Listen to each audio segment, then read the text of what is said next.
Hello my friends and welcome back. Thank you very much for being with me again today. Today's topic is what countries train Ukrainian army or Ukrainian troops. This is a very straightforward question, and I'm gonna have some straightforward answers because they don't hide it, they say it and they're proud of it. So let's see. This article comes from Sputnik, that's a Russian media propaganda outlet. But I don't care as long as that's true. So it's from today, which is the 12th of October 2022. Getting old. So, which countries trained Ukrainian soldiers? Since Russia started its special military operation in Ukraine, the West has not only imposed a series of unprecedented sanctions on Moscow, but also provided military and technical assistance to Kiev. Now you have to look at this like this. Stop looking into analyzing the countries and the organizations in terms of countries, different countries, organizations, continents. No, think of one country. So Ukraine, Europe, North America, Australia, Japan, and New Zealand as one country. Think of that. And you see that it functions like one country.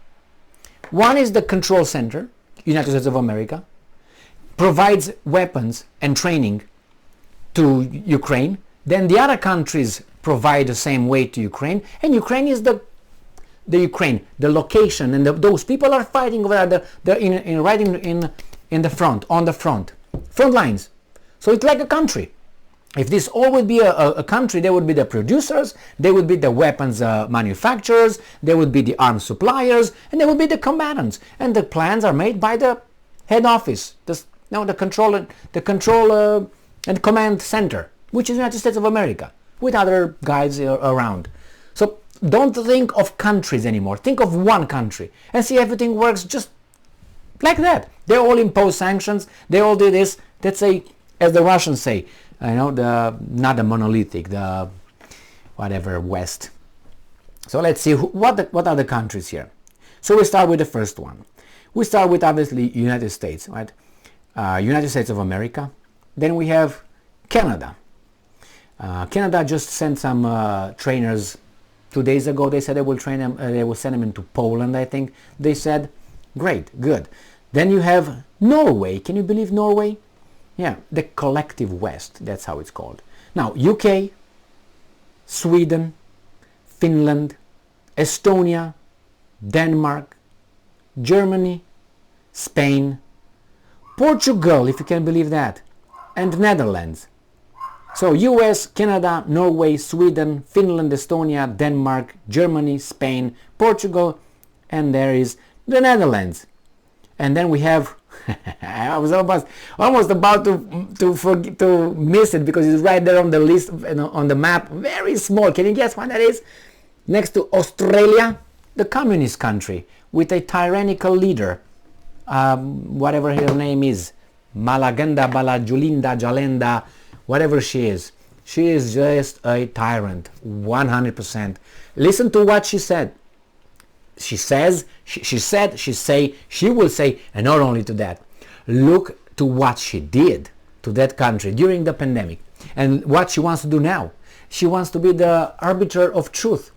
She is going to be the government of New Zealand will determine who's using misinformation and who's not telling the truth. Really? She self-appointed herself and her government. That's dangerous over there, guys. That's dangerous. And then now she wants to put a tax on the cow burps and farts and pee-pee and caca and all that. They want to put a tax on air, as I said it before. So these are the countries. Let's go back to the initial topic, right? These are the countries. Do you think that these countries are involved, actively involved, if you send, people who train troops? You can say, well, because this is not like a private enterprise. This is state. The decision was made by governments. So that's why it's more important than, okay, a group decided to go over there and help in Poland. Okay, that's fine. But no, because it's like, as I said, a monolithic entity. When you say NATO and you say United States, or no, it's not. They're all in it. They all play sanctions. They all decide the same. Not they all decide. My bad. United States decides for everybody. And they all know what to do and what to say. And when you have an Orban saying, I don't think so, then he's the pariah. So he's like a little province in this country that really are a little bit like, oh my God, the crazy people of that country. Oh my God, don't go to that territory. Don't go to that area, man. Those guys are crazy.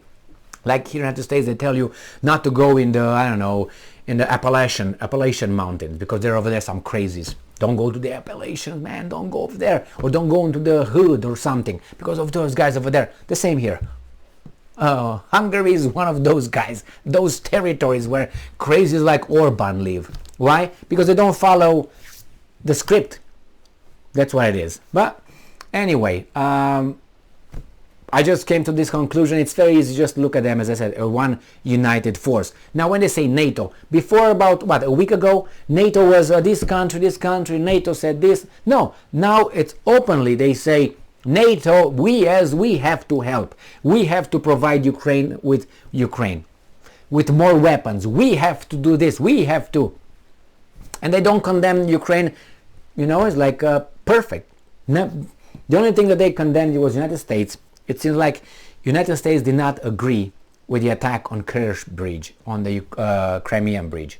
That was an article stating that it seems like the Americans commented according to this, according to that. That's why I didn't want to make a video on that, because it was anonymity. This guy doesn't tell his name. I don't like this kind of things, because anyone can say something and then it was not me. How do you prove, No, I don't like anonymous information, because it's a weasel. I understand that the consequences, attached to this kind of situations, but that's why I didn't make this particular video. But what they were saying is that the United States allegedly were upset. I was about to say Blinken, Biden, the same, but one has more conscience, I guess. He's more active. The other one is anyway. So they said that, oh my God, it's not good. That was not good. Not because they did something that was, I don't know how to call it, terrorist act, destroying an infrastructure or something, civilian infrastructure. Yeah, it's used by the military, but I explained roads are used by military as well. So then, or houses are used, or cities are used, or food that are produced in the cities. So like this, you go then bomb everything, saying that's a military target right there. So they said something about they, being the Americans, being upset that the Ukrainians did not listen, like hold off, say, hey, don't hit that. But the Ukrainians supposedly did it. Now I made a video about an hour ago, where the Russians come and arrest, they already came out and arrested 8 guys associated with planning of the blowing up the Kerch Bridge, including the chief of the military intelligence agency of Ukraine, who is going to be shaved, I guess. Budanov. That's his name, Budanov, I think it is. He was the organizer of all this. So he's going to be either fired or blown up, or, I don't know, die of old age. Yeah, right. Well, thank you very much for being with me again today. Stay strong, stay smart, look for the truth, and be just.